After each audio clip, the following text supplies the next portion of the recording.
Wellman TV. Jeric Agosta. Kabanata 251. Sa kadiliman, dumaong ang helicopter sa Sword Mountain, na sinindihan ng mga ilaw. Ang mga presbyter ng Stargate, Tiger, Phoenix, at Steve, na sinundan ng lahat ng mga disipulo at martialists, ay dumating sa plaza. Sa pagtingin sa helicopter na lumapag sa plaza, ang tatlong presbyter ay medyo nataranta. Nagtaka sila, sino ang tao? Bakit siya nagpalipad ng helicopter sa Sword Mountain sa kalagitnaan ng gabi? Binuksan ang pinto ng helicopter cabin at lumabas si Jeric dito. Gitling. Nang makita si Jeric, biglang namulat ang tatlong presbyter at ang grupo ng mga martialists ng Stargate. Sa kanilang mga mata, si Jeric ay hindi miyembro ng Stargate. Ngunit alam nila na si Jeric ay may napakalapit na relasyon sa kanilang Panginoon. Agad na pumunta ang tatlong presbyter upang batiin si Jeric at magalang na sinabi, "Kumusta, Ginoong Agosta? Patawarin mo kami sa hindi namin pagtanggap sa iyo ng maaga." Walang pakialam na sinabi ni Jeric, "Mayroon akong mahalagang pag-usapan sa iyo." Nagkatinginan ang tatlong presbyter na may time na ekspresyon sa kanilang mga mukha. Pagkatapos, sinabi nila kay Jeric, "Mr.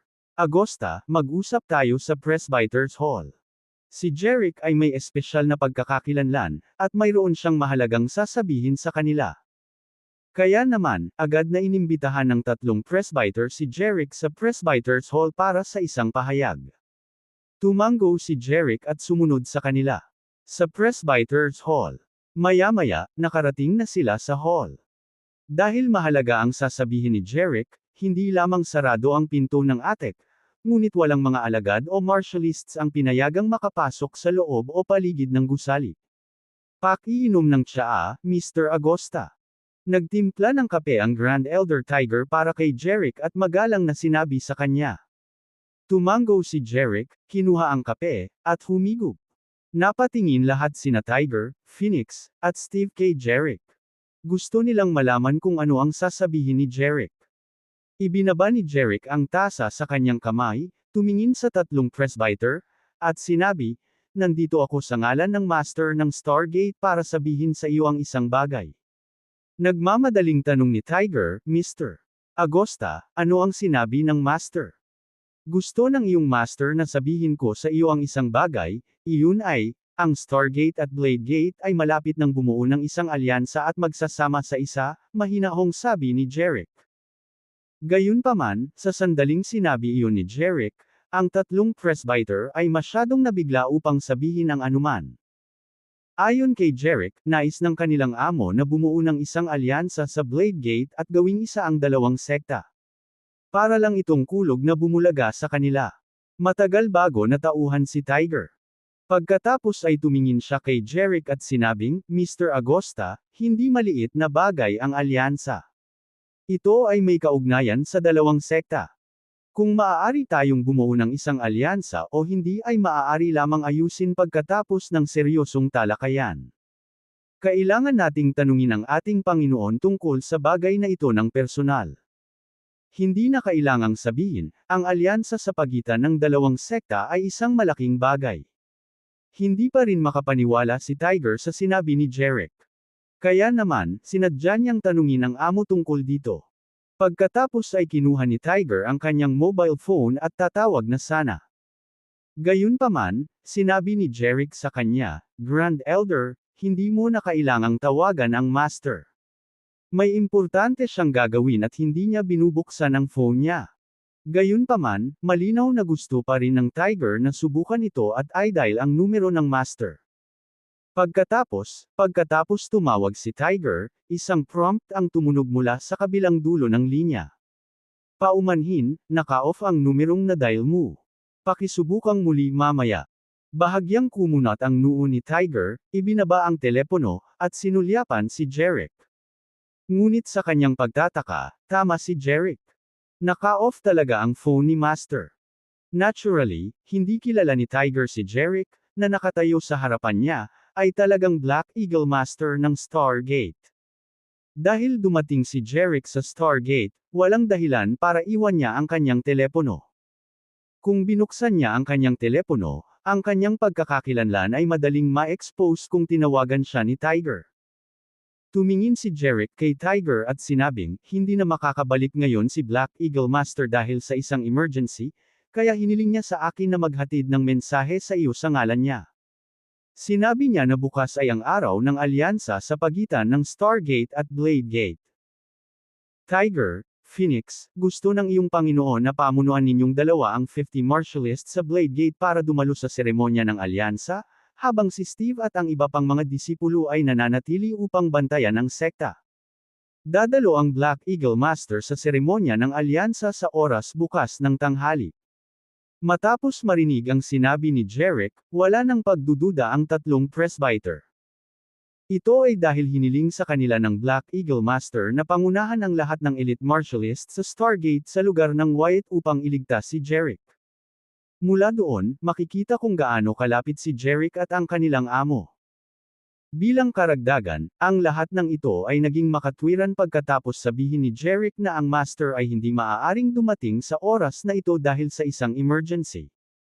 Sa makatuwid, naniwala sina Tiger, Phoenix, at Steve sa mga salita ni Jeric. Okay, Mr. Agosta. Bukas, pangungunahan natin ang mga martialists sa Blade Gate para makipag-alyansa sa kanila, agad na magalang nasabi ni Tiger at Phoenix kay Jeric. Naikuyom ni Steve ang kanyang mga kamao at sinabing, Mr. Agosta, talagang susundin ko ang utos ng Master at babantayan ko ang Stargate. Tumango si Jeric. Naihatid ko na ang mensahe ng iyong Panginoon. Aalis na ako. Hayaan mo kaming magkita, Mr. Agosta. Ang tatlong presbyter ay tumayo ng magkasama at nakita si Jeric. Ipinadala ng tatlong presbyter si Jeric sa helicopter sa plaza. Habang umiikot ang mga pakpak ng helicopter, lumipad ito sa kalangitan na may ingay. Kumaway ang tatlong presbyter sa helicopter na lumilipad palayo sa Stargate. Makalipas ang kalahating oras, lumapag ang helicopter sa Fields, Manor sa Vista Verde. Nang marinig ang hagong ng helicopter, lumabas ng Villa sina Helene at Graham, kasunod ang Marty A. List ng Stargate na nagbabantay sa Fields. Binuksan ang pinto ng cabin at lumabas si Jeric. Natuwa si Helene na makita si Jeric. Naisip niya sa kanyang sarili, tuparin ni Jeric ang kanyang pangako at talagang bumalik siya sa gabi. Isang matamis na ngiti ang lumitaw sa kanyang mukha habang naglalakad siya patungo kay Jeric. Pagkalabas ni Jeric sa helicopter, muling tumunog ang helicopter at lumipad sa langit. Pagkatapos bumalik sa Fields, Manor, ipinadala ni Jeric ang piloto ng helicopter upang paliparin ang helicopter. Pabalik sa Blade Gate, Jeric lumakad papunta kay Helene.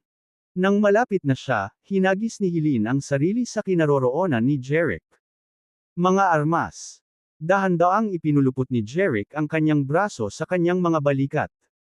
Naramdaman ni Helene ang init ng kanyang mga braso at dibdib, at ang kanyang puso ay napuno ng init at kaligayahan. Jeric, akala ko hindi ka nababalik. Itinaas ni Helene ang kanyang mga mata at tumingin kay Jeric ng may pagmamalabos at paninisi. Marahang hinimas ni Jeric ang kanyang ilong at ngumiti. Paano ko masisira ang pangako ko sa iyo? Si Jeric at Helene ay sobrang intimate bago sina Graham at ang mga martialists ng Stargate na lahat ng naruroon ay nakaramdam ng awkward. Umubo ng awkward si Graham at sinabing, well, Jeric, Helene, maglaan ka ng oras para makipag-usap. Pupunta ako. Balik muna. Pagkatapos noon ay tumalikod na si Graham at bumalik sa villa. Matinuring umalis ang mga martialists ng Stargate sa paligid. Bahagyang namula si Helene. Noon lang niya na-realize kung gaano siya ka-intimate kay Jeric. Ngayon, Jeric, may mga tao sa paligid. Bitawan mo muna ako, nahihiyang bulong ni Helene kay Jeric. Tumingin si Jeric sa paligid at sinabing, walang tao dito. Wala na silang lahat. Halika, halikan mo ako. Pagkatapos noon, yumuko si Jeric para halikan si Helene. Dahil sa takot na makita, kumalas kaagad si Helene sa pagkakayakap kay Jeric at sinabing, bumalik tayo sa villa at doon tayo maghalikan.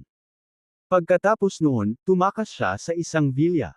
Nakilala ni Jeric na iyon ang villa kung saan nakatira mag-isa si Helene.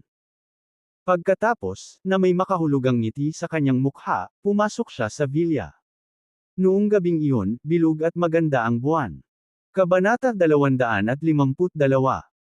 Kinabukasan, sumikat ang araw sa umaga sa mga luntiang puno, kaaya-aya ang tanawin, at ang mga nakamamanghang palasyo at pabilyon ay pinaulanan ng malambot na sikat ng araw sa umaga. Sa malawak na plaza sa harap ng bulwagan, pinangunahan nina Victor at Julene ang mga alagad at martialists ng Blade Gate na pumila. Ang pagkamatay ng 4 na presbyter at 20 hanggang 30 elite martialists ng Blade Gate ay lubhang nasira ang lakas ng Blade Gate.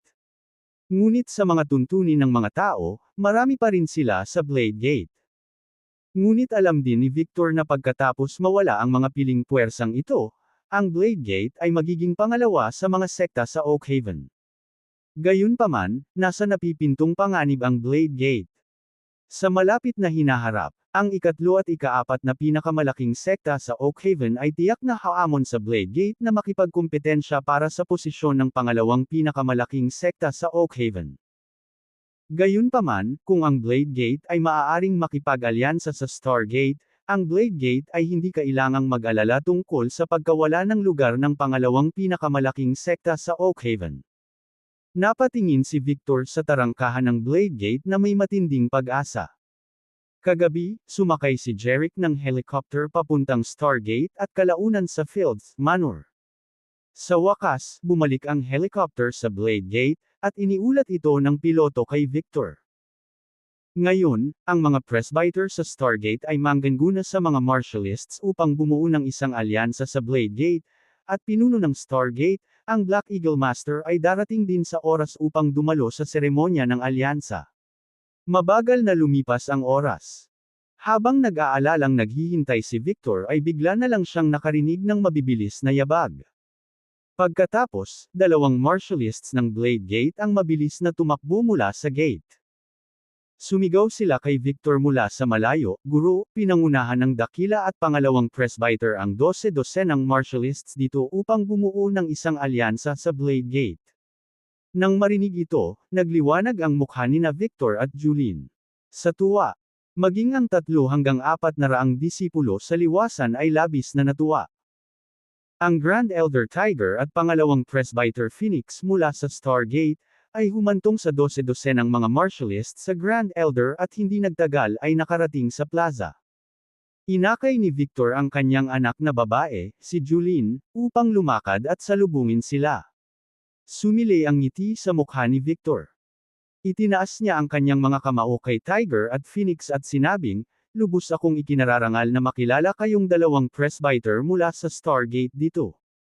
Dahil sa paghaharap sa pagitan ng pamilya Wyatt at Blade Gate, halos may sama ng loob sina Tiger at Phoenix kay Victor. Ngunit ang alyansa ay napagkasunduan ng pinuno ng Stargate at Victor. Kaya hindi sila naglakas loob sabihin ang anumang laban dito. Kaya naman, ngumiti sina Tiger at Phoenix kay Victor, "Ikinagagalak kitang makilala, Master Geller. Kailan darating ang iyong amo?" Tanong ni Victor habang nakatingin kay Tiger at Phoenix. Sa pag-iisip sa sinabi ni Jeric, sinabi ni Tiger kay Victor, sinabi ni Master na darating siya sa oras upang dumalo sa seremonya ng alyansa. Tumango si Victor at sinabing, "I see, maupo muna tayo sa main hall." Pagdating ng Black Eagle Master, magsisimula na ang alliance ceremony. Lalakad na sana sina Victor, Tiger, at Phoenix papunta sa main hall nang may narinig na matandang paos na boses. "Hindi mo na kailangang maghintay. Nandito na ako." Si Victor at ang 2 pa, pati na ang mga martialists ng Stargate at Blade Gate, ay tumingin sa direksyon ng boses at biglang nakakita ng isang nakamaskara na lalaking nakaitim sa makintab na tiles ng isang attic. Isang misteryoso at makapangyarihang aura ang lumabas sa katawan ng lalaki. Tama iyon. Ang lalaking nakamaskara sa itim ay si Jeric. Hindi mapigilan ni Victor na magulat. Kahit anong mangyari, isa siyang intermediate top-tier Marty A-list, pero hindi niya napansin ang pagdating ng Master ng Stargate. Maaaring ipahiwatig nito kung gaano kahanga-hanga ang lakas ng martial arts ng Master ng Stargate. Si Tristan, ang dating Master ng Stargate, ay tinanggalan ng posisyon ng isang misteryosong lalaki. Mula noon, nabalitaan ni Victor na ang misteryosong lalaki ay naging bagong master ng Stargate. Ngayong nakita na ni Victor ng sarili niyang mga mata ang master ng Stargate, alam na niya kung gaano kahiwaga ang tao at kung gaano siya kalakas sa martial arts. Hindi niya maiwasang magtaka kung paano nakilala ni Jerick ang misteryoso at makapangyarihang master ng Stargate. Naturally, kahit gaano pa kahirap ang utak ni Victor, hindi niya akalain na si Jerick ang master ng Stargate. Hindi ko inaasahan na dumating ka na, Black Eagle Master. Ikinagagalak kitang makilala. Agad na ikinuyong ni Victor ang kanyang mga kamao kay Jerick, na nakatayo sa makintab na tiles ng attic. Whoosh! Sa bubong, kumislap ang figure ni Jerick. Sa sumunod na sandali, nakita ni Victor si Jerick na nakatayo sa kanyang harapan. Napakabilis ng galaw ni Jerick kaya napabulala si Victor sa paghanga. Hindi naiwasang aminin ni Victor na mababa siya. Master Geller, simulan natin ang seremonya ng alyansa. Upang hindi makilala ni Victor at ng iba pa, nagsalita pa rin si Jerick sa matanda at paos na boses. Tumango si Victor, sige, simulan na natin ang seremonya ng alyansa. Pagkatapos ay hiniling niya sa mga alagad ng Blade Gate na magdala ng mahabang mesa palabas ng bulwagan. Inilapag ni Victor ang mga kandila sa mesa, at pagkaraan ng ilang sandali, kumulo ang usok. Hiniling ni Victor na may magdala sa kanila ng mga baso ng alak. Pagkatapos ay kumuha ng tig-isang baso ng alak sina Victor at Jerick. Pagkatapos, lahat ng martialists ng Blade Gate at Stargate ay pumila ng maayos sa plaza sa harap ng mesa, na nakaharap sa insenso na mesa na nababalot ng usok. Itinaas ni Victor ang kanyang baso at malakas na sinabi sa mesa ng insenso, "Mahal na Panginoon, ngayon ang Blade Gate ay handang bumuo ng isang alyansa ng dugo sa Stargate. Mula ngayon, nasa iisang bangka ang Blade Gate at Stargate. Sama-sama tayong lalaban sa mga kalaban at hinding-hindi outres." Itinaas din ni Jerick ang kanyang baso, "Mahal na Panginoon, ngayon, ang Stargate ay handang bumuo ng isang blood alliance sa Blade Gate. Simula ngayon, magkakampi na tayo. Sama-sama tayong lalaban sa kalaban at hinding-hindi outres." Pagkatapos, tumingin ang Grand Elder Tiger at Phoenix sa lahat ng mga disipulo ng Blade Gate at Stargate at sabay-sabay na sinabi, "Lahat ng martialists ng Blade Gate at Stargate, manampa tayo sa ating mahal na Panginoon, ngayon, ang Blade Gate ay handang bumuo ng isang blood alliance sa Stargate. Mula ngayon, ang Blade at Sword Sect at ang 8 Trigram Sect ay nasa iisang bangka. Sama-sama tayong lalaban sa kalaban at hinding-hindi outres." Sa sandaling natapos ng dalawang presbyter ang kanilang mga panata, ang lahat ng mga tao sa Blade Gate at Stargate ay nagsimulang magmura, na lumikha ng isang malakas na ingay sa pinangyarihan. "Mahal na Panginoon, ngayon, ang Blade Gate ay handang bumuo ng isang blood alliance sa Stargate.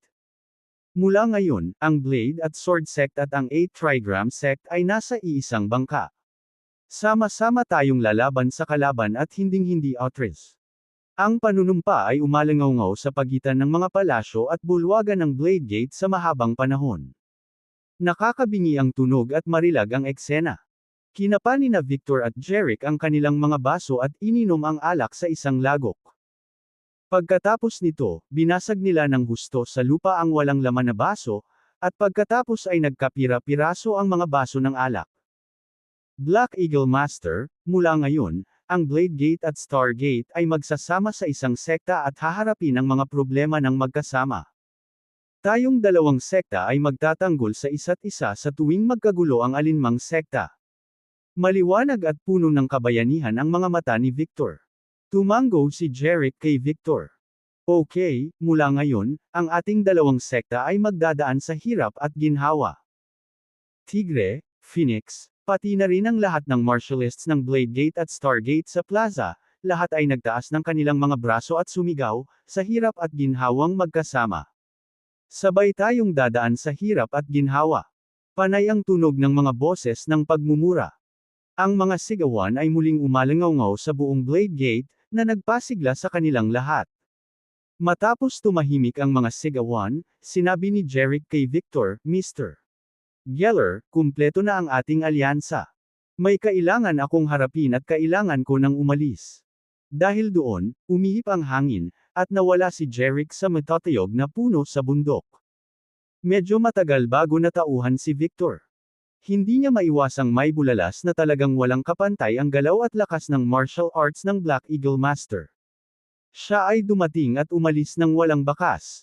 Ang Black Eagle Master ay ang pinaka-hindi maarok na master ng martial arts na mayroon si Victor. Nakita. Malaki ang pasasalamat ni Victor kay Jerick at naisip, kung hindi dahil sa pamamagitan ni Jerick, paano nagkaroon ng alyansa ang Blade Gate at Stargate. Napakahusay na ang Blade Gate ay nakatanggap ng tulong mula sa Stargate at nakabuo ng isang alyansa. At mas mabuti na ang Black Eagle Master, na napaka-extraordinary, ay naging kakampi ko. Nagpasya si Victor na pasalamatan si Jerick para dito. Nang hindi sinasadyang masulyapan niya ang kanyang anak na si Julene, hindi niya maiwasang mapaisip, teka, baka pwede kong tanungin si Jerick kung gusto na niyang magpakasal. Kung gagawin niya, maaari kong hayaan ang aking anak na pakasalan siya. Sa isang bagay, maaaring suklian ni Victor ang kabaitan ni Jerick sa kanya at sa Blade Gate sa pamamagitan ng pagpayag kay Jerick na pakasalan si Julene. Isa pa, sa ganoong paraan, magkakaroon ng mabuting asawa si Julene. Sa pag-iisip nito, lumiwanag ang mukha ni Victor sa tuwa.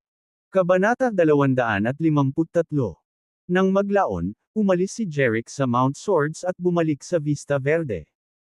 Gamit ang walang katulad na martial arts, lumipad siya ng direkta sa pagitan ng mga bundok upang bumalik sa Vista Verde sa halip na gumamit ng anumang paraan ng transportasyon. Kakaunti lang ang mga tao sa bulubundukin.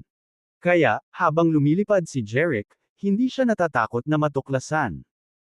At saka, kahit na may lumitaw na tao sa kabundukan, kahit na ang kakayahan ni Jerick sa martial arts, masisiguro niyang hindi mapapansin ang kanyang pag-iral. Nang hindi na malayo si Jerick sa Vista Verde, huminto siya sa paglipad dahil mas maraming tao malapit sa lungsod. Nakahanap siya ng isang lugar kung saan walang makakarating, tinanggal ang maskara sa kanyang mukha, at inilagay sa loob ng kanyang damit. Pagkatapos ay pumunta siya sa tabing kalsada, sumakay ng taxi, at nagtungo sa Fields Manor. Bumalik sa Fields Manor, naglakad si Jerick sa sala ng Manor at nakilala ang kasambahay, si Murdoch. Magalang na binati ni Murdoch si Jerick, "Nice to see you back, Mr. Agosta." Nailigtas ni Jerick ang buhay ng mga Field at nakatulong ng husto sa kanila sa pagkapanalo sa proyektong CBD. Sa makatuwid, si Jerick ay pangalawa lamang kina Graham at Helene sa puso ni Murdoch. Lubos na iginagalang ni Murdoch si Jerick. Tumango si Jerick kay Murdoch. Pagkatapos ay tumingin siya sa paligid ngunit hindi niya nakita sina Graham at Helene. Tinanong ni Jerick si Murdoch, "Murdoch, pumunta na ba sa kumpanya sina Mr. Field at Helene?" Tumango si Murdoch. "Tama, Mr. Agosta." Matapos manalo ang kumpanya sa CBD project, nagsumikap si Mr. at Miss Field. "Okay, I see," sabi ni Jerick. Pagkatapos ay nagtanong si Murdoch, "Kumain ka na ba, Mr. Agosta?" "Inaasahan kong babalik ka, kaya't hiniling ko sa mga katulong na maghanda ng hapunan para sa iyo." Sagot ni Jerick, "Well, hindi pa ako kumakain." "Salamat, Murdoch." Upang makadalaw sa seremonya ng alyansa sa Mount Swords, nagtungo si Jerick sa Blade Gate ng maaga sa umaga habang si Helene ay mahimbing na natutulog. Tanghali na noon, ngunit walang oras si Jerick na kumain ngayon. "Bahala ka, Mr. Agosta. Please come with me," magalang na sabi ni Murdoch kay Jerick. Pagkatapos, dinala ni Murdoch si Jerick sa marangyang silid kainan. Umupo si Jerick sa hapagkainan. Hiniling ni Murdoch sa mga tagapaglingkod na dalhin ang pagkain para kay Jerick. "I enjoy mo ang iyong pagkain, Mr. Agosta. Tawagan mo ako kung may kailangan ka," sabi ni Murdoch. Sinabi ni Jerick, "Murdoch, ituloy mo ang iyong trabaho. Kakayanin ko itong mag-isa." Bahagyang tumugon si Murdoch at umalis. Kinuha ni Jerick ang kanyang mga kutsilyo at tinidor at kakain na sana. Bigla niyang nakita ang isang dyaryo sa mesa, na commercial daily. At halatang may nagbasa ng dyaryo. Naisip ni Jeric na baka si Graham ang nagbasa ng dyaryo habang nag-aalmusal. Kaya naman, kinuha ni Jeric ang dyaryo at nagbasa-basa ng balita habang kumakain. Ang headline ng pahayagan ay, ang mga benta ng Bright Motor Corporation ay bumaba ng 60% ngayong taon. Ang kumpanya ng motor ni Ken Davis, ang pinakamayamang tao sa mundo ng negosyo, ay nakatagpo ng isang hindi pa nagagawang krisis. Alam ni Jeric na ang Bright Motor Corporation ay isa sa nangungunang 10 kumpanya ng kotse sa bansa, na may taunang market value na halos 1 milyong sasakyan. Ito ay isang pangunahing kotse kumpanya. Ang boss ng kumpanya ng kotse na ito ay ang pamilyang Davis, ang pinakamayamang pamilya sa Vista Verde. Si Ken Davis ang pinuno ng pamilyang Davis at isang maalamat na figure sa mundo ng negosyo ng Vista Verde. Hindi lamang ang nangungunang kumpanya ng kotse, ang Bright Motor Corporation na pag-aari ng pamilyang Davis, ngunit pagmamay-ari din ng pamilyang Davis ang Goldstone Group, na isa ring nangungunang kumpanya sa larangan ng pagmimina. Gayunpaman, kahit na ang pamilyang Davis ay napakayaman at may malakihang negosyo, makakaranas pa rin sila ng pagbagsak. Hindi bababasa, ayon sa pahayagan, nagkaroon ng malaking problema sa Bright Motor Corporation ng pamilyang Davis, na nagdulot ng banta sa kaligtasan ng nangungunang kumpanya ng kotse.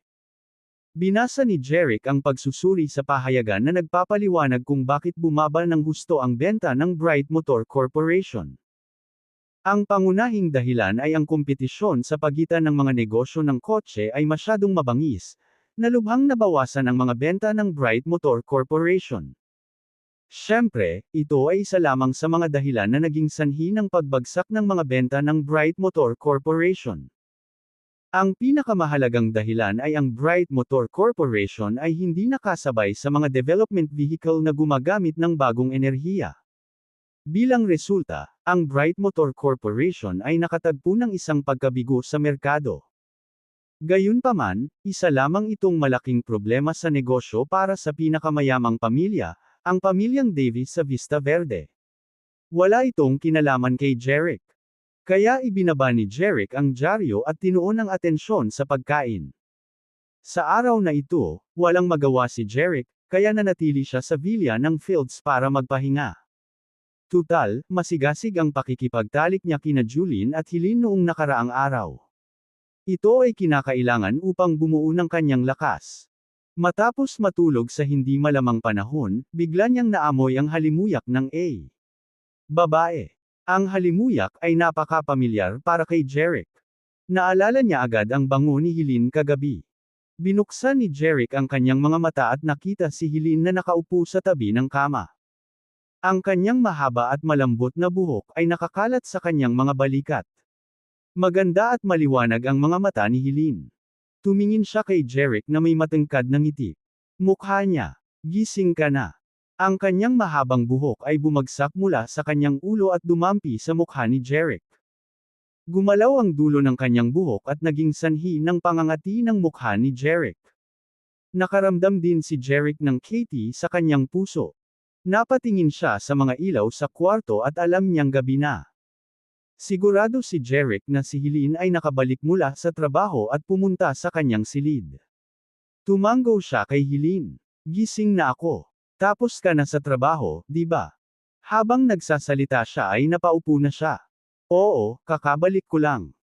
Sinabi sa akin ni Murdoch na nagpapahinga ka sa iyong silid, kaya ako ay nagpunta upang imbitahan ka para sa hapunan, sabi ni Helene habang siya ay tatayo na. Gayunpaman, mabilis na ipinulupot ni Jeric ang kanyang mga braso sa baywang ni Helene at bumulong sa kanyang tainga. Helene, bakit hindi tayo mag-usap sandali? Hindi inaasahan ni Helene na iyakap ni Jeric ang kanyang payat na baywang at bumulong sa kanyang tainga. Nakaramdam ng init at pangangati ang kanyang tenga. Hindi niya maiwasang mamula. Gayunpaman, tinanggal niya ang mga kamay ni Jeric na nasa kanyang baywang, at seryosong sinabi sa kanya, hinihintay tayo ng tatay ko na maghapunan. Pagkasabi noon ay biglang inabot ni Helene at hinalikan si Jeric sa mukha. Hindi niya gustong malungkot o hindi, pinansin si Jeric. Bago pa makapag-react si Jeric, lumabas na ng kwarto si Helene na may matamis na ngiti. Natigilan si Jerick na ninakaw ni Helene ang isang halik sa kanya. Gayunpaman, maganda ang kanyang kalooban matapos siyang lihim na halikan ni Helene. Ang pag-ibig ay ang pinakamahusay na paraan upang mapagaan ang kalooban ng isang tao. Pagkatapos, lumabas si Jerick sa silid. Pagdating niya sa dining room sa villa, nakaupo na sila Graham at Helene sa dining table. Napansin ni Jerick na sadyang ibinaba ni Helene ang kanyang ulo habang kumakain. Namumula ang mukha ni Helene, ngunit kumikislap ang kanyang mga mata sa pagiging tuso. Hindi na kailangang sabihin, lihim siyang natuwa dahil sa halik kanina.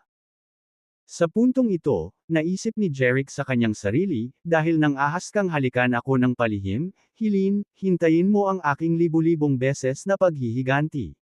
Jerick, nandito ka. Umupo ka na at kumain. Bati ni Graham kay Jerick matapos siyang makita. Tumango si Jerick at umupo sa hapagkainan. Habang kumakain, biglang may naisip si Graham.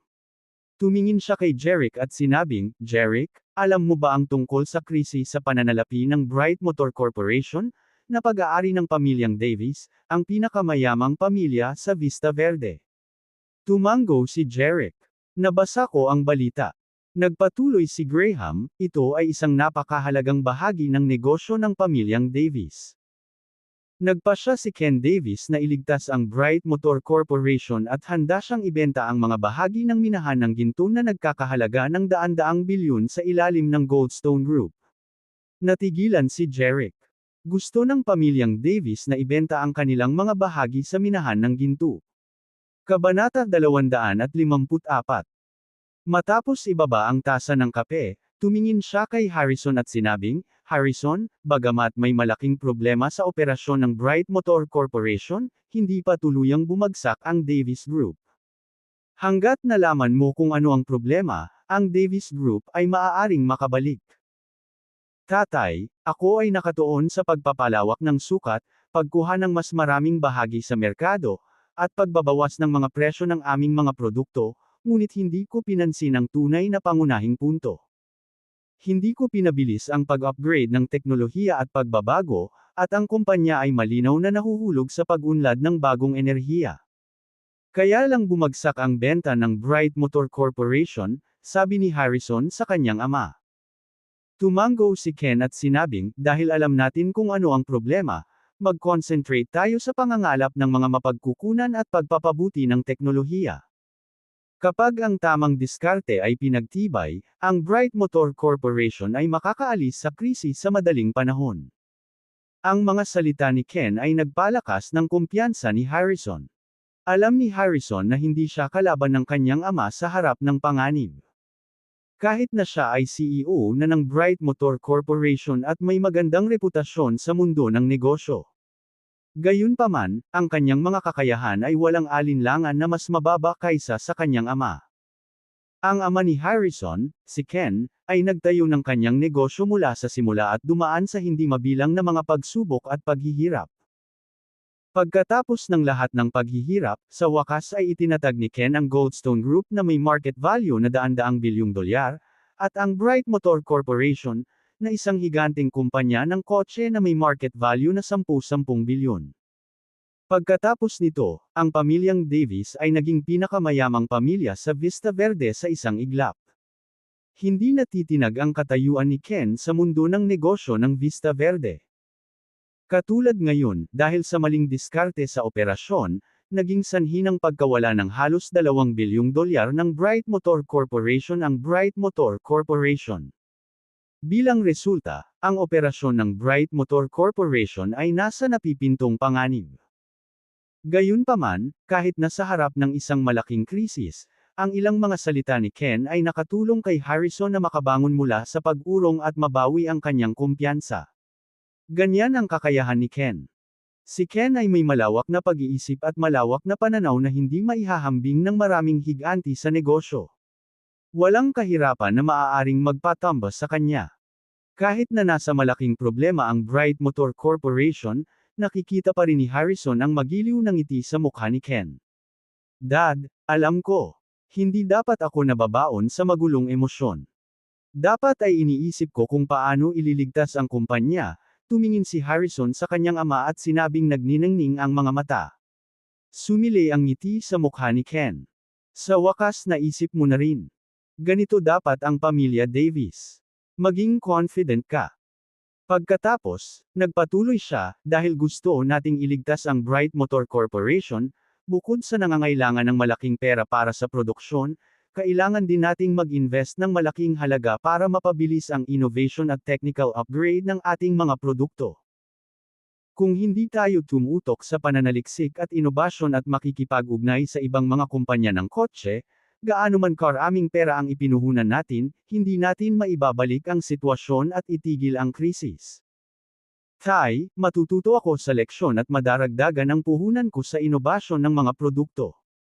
Makikipag-usap ako sa iba pang mga kumpanya ng kotse sa mga tuntunin ng teknolohiya sa lalong madaling panahon, kumpiyansa na sabi ni Harrison. Tumango si Ken at sinabing, nakalkula ko na naaabuti ng hindi bababa sa 10 bilyong dolyar para mailigtas ang Bright Motor Corporation sa pagkakataong ito.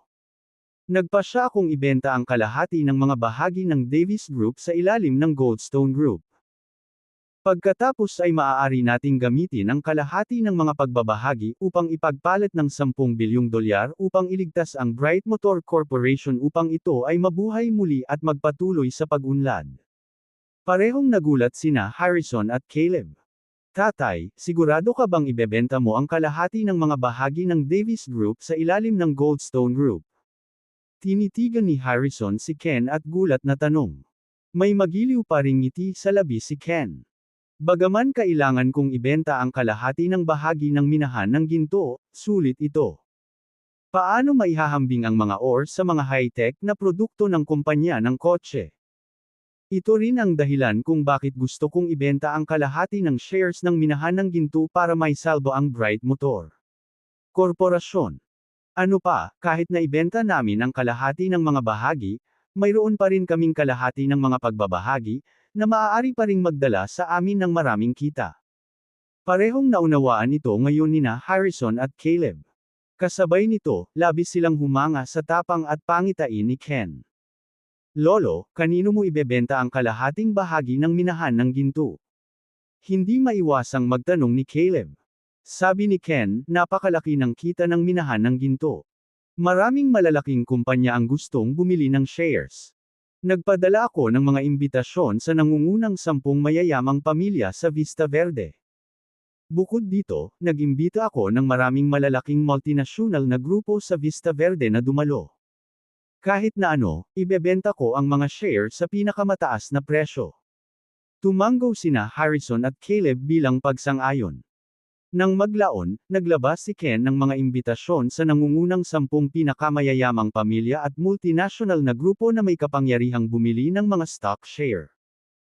Sa panahong iyon, ang mga negosyong ito ng pamilya at mga multinational na grupo ay tiyak na makikipagkumpetensya ng husto upang bilhin ang mga bahagi ng minahan ng ginto, at tataas ang presyo. Sa panahong iyon, magiging imposible para sa mga Davis na ibenta ang mga pagbabahagi sa isang hindi kasiyasyang presyo kahit na gusto nila. Higit sa lahat, kung ang mga Davis ay makakakuha ng malaking halaga ng pera mula sa mga negosyong ito ng pamilya at multinational na grupo, magagamit nila ang pera upang iligtas ang Bright Motor Corporation at iligtas ito mula sa krisis. Bumalik sa hapagkainan ng Fields Manor. Pagkatapos makinig kay Graham, tumingin si Jerick kay Graham at sinabing, kaya nagpasya si Ken na ibenta ang kalahati ng mga share para iligtas ang Bright Motor Corporation. Tumango si Graham. Hindi isusuko ni Ken ang Bright Motor Corporation. Nagpadala siya ng imbitasyon sa lahat ng korporasyon ng pamilya at multinational na grupo sa Vista Verde. Sa huli, idinagdag ni Graham, kabilang ako. Kabanata 255. Tumingin si Jerick kay Graham at sinabing, Mr. Field, bibilhin mo ba ang mga bahagi ng minahan ng ginto ng pamilya Davis? Nang hihinayang sinabi ni Graham, kung noon pa lang at magkakaroon ako ng pagkakataon, talagang bibilhin ko ang shares ng minahan ng ginto ng pamilya Davis. Sa pagkakaalam ko, ang Davis Group ang pinakamahalagang pinagmumulan ng kita para sa Goldstone Group, na nagkakahalaga ng 50% ng market share. Masasabing ang Davis Group ay isa sa mga pinaka-kumikitang negosyo sa larangan. Gayunpaman, hindi ko intensyon na lumahok sa pagkuha na ito. Ang proyektong CBD na pinagtatrabahuhan ko ay kinuha na ang lahat ng aking mga pondo. At ang presyo ng 50% na bahagi ng Davis Group, na ibebenta ng pamilyang Davis, ay kasing taas ng 10 bilyong dolyar. Wala akong ganoon kalaking pera para bilhin ang mga bahagi ng minahan ng ginto. Nang marinig ang sinabi ni Graham, pinaikit ni Jerick ang kanyang mga mata.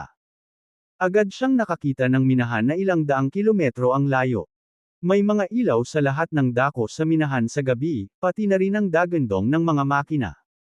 Ang minahan na nakita ni Jerick ay ang minahan ng ginto ng Davis Group.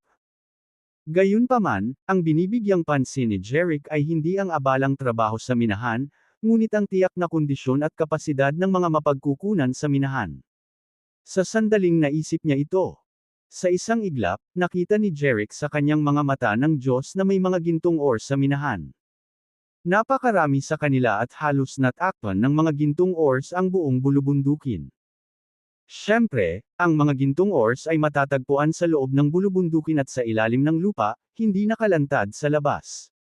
Sa kanyang God's eye, nakita ni Jerick ang lahat ng nilalaman ng minahan ng ginto. May lumabas din sa isip niya, $50 billion. Tama iyon. Noong ginamit ni Jerick ang kanyang God's eye para i-scan ang lahat ng mga minahan ng ginto na nakatago sa mga minahan ng Davis Group, pumasok din sa isip niya ang halaga ng lahat ng minahan ng ginto. Sa katunayan, masisiguro ni Jerick na 50 bilyong dolyar ang kabuuang halaga ng mga minahan ng ginto pagkatapos niyang gamitin ang kanyang God's eye upang suriin ang mga ito. Medyo nagulat si Jerick. Nangangahulugan ito na ang mga minahan ng ginto ng Davis Group ay nagkakahalaga ng 50 bilyong dolyar sa halip na 10 bilyong dolyar. Masasabing minaliit ng 15 beses ang aktwal na halaga ng mga minahan ng ginto.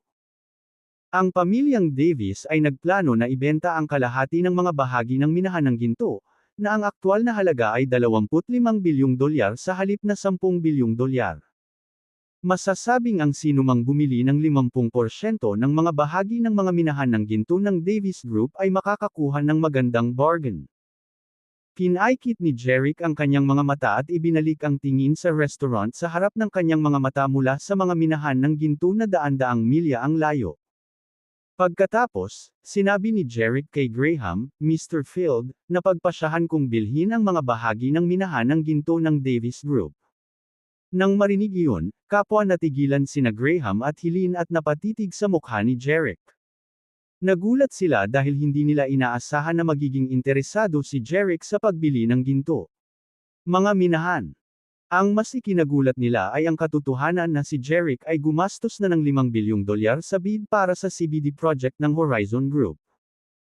Ngunit ngayon sinabi ni Jerick na gagamit siya ng 10 bilyong dolyar upang bilhin ang mga bahagi ng minahan ng ginto ng Davis Group, saan nakakuha si Jerick ng napakaraming pera. Natural na hindi nila inaasahan na si Jerick ay isang bilyonaryo. Jerick, mayroon ka bang napakaraming pera para bilhin ang mga bahagi ng minahan ng ginto ng Davis Group? Tanong ni Graham kay Jerick. Sumagot si Jerick, huwag kang mag-alala, Mr. Field.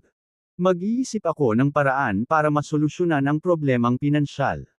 Gayunpaman, ang Davis Group ay hindi nagpadala sa akin ng imbitasyon na bilhin ang mga bahagi, kaya kailangan kong tulungan mo akong gawin ang deal na ito, Mr. Field. Nakita ni Graham ang seryosong pagmumukha ni Jerick at alam niyang talagang may balak si Jerick na bilhin ang mga share ng minahan ng ginto ng Davis Group. Tumango siya kay Jerick at sinabing, sige, tatawagan ko si Ken at ipaalam sa kanya na may balak kang bumili. Ang mga pagbabahagi. Pagkatapos noon, kinuha ni Graham ang kanyang mobile phone, lumayo, at tumawag. Pagkalipas ng ilang minuto, natapos ni Graham ang kanyang tawag, umupo muli sa sofa, at sinabi kay Jerick, Jerick, nakausap ko na si Mr. Ken Davis sa telepono. Sinabi ko sa kanya na interesado kang bilhin ang mga bahagi ng minahan ng ginto ng Davis Group. Mr. Hiniling sa akin ni Ken Davis na imbitahan ka na pumunta sa kanyang villa bukas para pag-usapan ito. Tumango si Jerick. Naiintindihan mo, Mr. Field. Masyado kaming abala ni Helena sa proyekto ng CBD upang samahan ka sa pamilyang Davis, kaya hahayaan ko ang mayordomo, si Murdoch, na samahan ka doon, patuloy ni Graham. Sumagot si Jerick, "Salamat, Mr. Field." Masigasig na idinagdag ni Graham kay Jerick, ibinebenta ng pamilyang Davis ang kanilang mga bahagi ng minahanang ginto sa pagkakataong ito, na lubhang kumikita. Siguradong maraming consortium at multinational na grupo ang maglalaban-laban para bilhin ang shares. Talagang susubukan ng pamilyang Davis na itaas ang presyo. Kung ang presyo ay lumampas sa iyong makakaya, huwag pilitin ang iyong sarili na bilhin ito. Sa ganitong paraan, kahit na bilhin mo ang mga bahagi, ito ay maglalagay sa iyo sa isang krisis ng kakulangan ng pondo. Okay, nakuha ko. Tumango si Jerick. Bagamat makatwiran ang pag-aalala ni Graham, determinado si Jerick na makuha ang mga bahagi ng minahan ng ginto. Ito ay dahil ang halaga ng minahan ng ginto ay higit na lumampas sa kasalukuyang halaga nito sa pamilihan. Napakaliit ng 10 bilyong dolyar upang bilhin ang mga bahagi ng minahan ng ginto, kaya ang pagtataas ng presyo ng 1 o 2 bilyon ay tiyak na isang win-win situation. Kaya't hindi pa kakawala ni Jerick ang napakagandang deal. Umakyat si Jerick sa kwarto pagkatapos makipag-usap kay Graham tungkol sa pagbili ng mga bahagi ng minahan ng ginto sa hapagkainan. Pagkabalik sa kwarto, binuksan ni Jerick ang kanyang laptop at tiningnan ang International Stock Market Index page. Noong nakaraang pagkakataon, nakakuha siya ng 10 bilyong dolyar sa pamamagitan ng paghip sa mga share ng Wyatt Group, Rich Electronics Group at Hose Pharmaceuticals. Gayunpaman, si Jerick ay mayroon lamang humigit kumulang 10 bilyong dolyar na natitira pagkatapos mamuhunan ng 5 bilyong dolyar sa CBD na proyekto ng Field Group. Kahit na ang presyo ng mga bahagi ng minahan ng ginto ng pamilya Davis ay 10 bilyong dolyar din, maraming consortium at multinational na grupo ang lumahok sa auction. Sa makatuwid, halos walang duda na ang presyo ay tataas. Sa kasong iyon, kinailangan ni Jerick na kumuha ng ilang bilyon pa mula sa internasyonal na pamilihan ng sapi. Sa ganitong paraan, magkakaroon siya ng mas magandang pagkakataon na matagumpay na mapanalunan ang mga bahagi. Tiningnan ni Jerick ang International Stock Market Index sa computer, at pagkatapos ay nagkontrata ang kanyang mga mag-aaral. Pinaandar niya ang kanyang God's Eye. Ang mga stock index ng hindi mabilang na mga kumpanya sa computer ay nagsimulang magbago ng mabilis, patuloy na tumataas at bumababa. Pagkatapos, sa kanyang God's Eye, nakita ni Jerick ang isang stock na ang presyo ay tumaas ng 600% sa computer. Ang pangalan ng kumpanya ng stock na ito ay Suarez Group. Pagkatapos ay naghanap si Jerick ng impormasyon tungkol sa Suarez Group sa kanyang laptop. Nalaman niya na ito ay isang multinational na grupo na may punong tanggapan sa Atita. Ang Suarez Group ay may market value na daan-daang bilyon, at ang mga operasyon nito ay sumasaklaw sa maraming industriya, tulad ng pagmimina, medisina, kimika, at iba pa. Ginamit ni Jerick ang kanyang God's Eye at nalaman na ang presyo ng stock ng Suarez Group ang siyang may pinakamabilis na pagtaas ng rate sa susunod na 3 araw. Dahil dito, agad niyang binili ang shares ng Suarez Group na may 2 bilyong dolyar. Pagkalipas ng 2 oras, gumastos si Jerick ng isa pang 2 bilyong dolyar upang bilhin ang mga stock ng Suarez Group. Lumipas ang isa pang oras, at muling gumamit si Jerick ng 2 bilyong dolyar para bilhin ang mga stock ng Suarez Group. Sa oras na matulog si Jerick, nabili na niya ang mga stock ng Suarez Group na may 10 bilyong dolyar. At ang presyo ng stock ng Suarez Group ay nagsimulang tumaas ng husto dahil sa pondo ni Jerick. Pinatay ni Jerick ang computer, naghilamos, at humiga sa kama para magpahinga. Akmang matutulog na siya nang biglang may narinig siyang nagbukas ng pinto at pumasok sa kanya. Silid. Nang makapasok ang tao sa kanyang silid, marahang isinara nito ang pinto at humiga sa kanyang kama. Sa pagpasok ng halimuyak ng babae sa kanyang ilong, alam ni Jerick kung sino ang taong iyon. Si Helene pala ang nakalusot sa kwarto niya. Pagkatapos, naramdaman ni Jerick na lumulusot si Helene sa kanyang kama. Agad namang tumalikod si Jerick at idiniin ang kanyang maliit na katawan sa kama. Nagtatakang tanong ni Helene, hindi ka pa ba tulog? Ngayong nandito ka na, bakit ako matutulog? Makahulugang tanong ni Jeric. Bastos ka. Pagkatapos ay ipapakita ko sa iyo kung gaano ako kahirap. Pagkatapos ay natural silang dalawa na nagkaroon ng matamis na oras sa ilalim ng kubrekama. Ito ang unang pagkakataon na si Helene ay lihim na pumunta sa silid ni Jeric pagkatapos ng kanilang unang pagkakataon. Kasarian. Ang tamis pala ng pag-ibig ay lalo siyang umasa kay Jeric at gusto ni Helene na kumapit sa kanya sa lahat ng oras. Iyon ang dahilan kung bakit siya nakalusot sa kama ni Jeric sa gabi. Kabanata 256. Kinaumagahan, sumikat ang araw sa Fields Manor. Si Jeric, Graham, Helene, at Murdoch Field ay lumabas sa isang villa. Tumingin si Graham kay Jeric at sinabing, Jeric, hindi kita sasamahan sa pamilyang Davies. Kung may kailangan ka, sabihin mo lang kay Murdoch. Tumango si Jeric. Pagkatapos, sinabi ni Graham kay Helene, dapat tayong pumunta sa kumpanya ngayon, Helene. Okay, sagot ni Helene. Binuksan na ng mga bodyguard ang pinto sa likod ng Rolls-Royce para kina Graham at Helene. Naunang sumakay si Graham sa sasakyan. Bago sumakay sa kotse, kumaway si Helene kay Jeric at sinabing, Paalam, Jeric.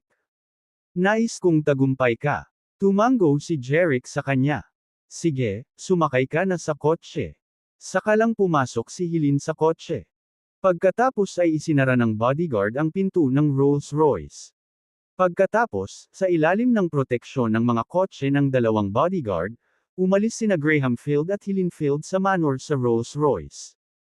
Pagkaalis ni na Graham at Helene, sinabi ni Jeric kay Murdoch, Murdoch, pumunta tayo sa tirahan ng mga Davies. Oo, Mr. Agosta, sagot ni Murdoch. Agad na binuksan ng mga bodyguard ang pintuan sa likod ng kanilang Mercedes para kina Jeric at Murdoch at pinapasok sila. Pagkasara ng pinto ay umalis na ang driver sa mansyon. Sa Davies Manor. Ngayon, ang Davies Manor ay mas masigla kaysa karaniwan. Sunod-sunod na dumating ang mga luxury car sa Davies Manor. Huminto ang mga luxury car na ito sa harap ng isang napakarangyang villa, at sunod-sunod na bumaba sa mga sasakyan ng ilang matanda at nasa katanghaliang gulang. Nang walang pagbubukod, lahat ng mga taong ito ay nagtataglay ng mga pambihirang aura. Nagtataglay sila ng mga hangin na hindi taglay ng mga ordinaryong tao. Ang kanilang mga damit ay marangal at katangi-tangi. Habang naglalakad sila, kakaiba ang hitsura nila. Ito ang mga pinuno ng ilang negosyo ng pamilya sa Vista Verde at ang mga tagapangulo ng ilang multinasyonal na grupo. Bihira silang magpakita sa publiko. Ang dahilan kung bakit sila nagtipon sa Davies Manor ay para sa mga bahagi ng minahan ng ginto ng pamilya Davies. Kabilang sa mga pinuno ng mga grupong ito sa pananalapi at mga multinasyonal na grupo, si Liam Anderson, ang Panginoon ng pamilyang Anderson, at si David Roy, ang Panginoon ng pamilyang Roy, ay ang pinakamalapit sa pamilyang Wyatt. Siyempre, nandyan din si Kenneth Macy ang Panginoon ng pamilya Macy, at si Kingsley Jensen, ang Panginoon ng pamilya Jensen, na parehong may malapit na relasyon sa pamilya ng Field. Lahat sila ay mga higanti ng negosyo sa Vista Verde. Hindi na kailangang sabihin, nakita nilang lahat ang malaking tubo sa minahan ng ginto ng Davies Group, kaya pumunta sila sa pamilyang Davies upang makipagkumpetensya para sa pagkakataong bumili ng mga bahagi. Bilang isang paunang figure ng pamilyang Davies, pinangunahan ni Harrison ang mayordomo na tanggapin ang mga higanti ng negosyo.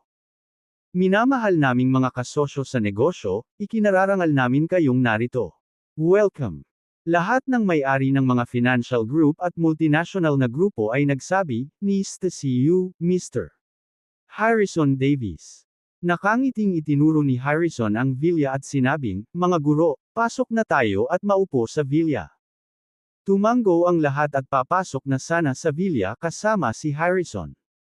Maya-maya lang ay umalangaw ang tunog ng sasakyan. Isang Mercedes ang dumating at huminto sa harap ng villa. Ang lahat ng mga magnate ng mga financial group at multinational na grupo ay tumingin sa Mercedes. Pagkakaisa. Hindi nila maiwasang ma-curious. Sino ang big shot na ito? Pagkabukas ng pinto ng sasakyan ay bumaba sina Jerick at Murdoch sa sasakyan. Karamihan sa kanila ay mukhang hindi interesado nang makita nila ang mukha ni Jerick. Sabagay, karamihan sa kanila ay hindi alam kung sino si Jerick. Bukod dito, si Jerick ay isang binata, kaya hindi nila naisip na posibleng maging isang malaking shot si Jerick. Gayunpaman, nakilala nina Liam at David si Jerick. Ang dahilan kung bakit nila nakilala si Jerick ay dahil nakita nila siya kasama ni Graham sa tender meeting ng CBD project. Bukod dito, sinabi sa kanila ni James kung sino si Jerick. Karamihan sa iba pang mga higanti ng negosyo ay hindi pa nakikita si Jerick, kaya hindi nila alam kung sino si Jerick. Maging si Harrison ay may bakas ng pagdududa sa kanyang mga mata.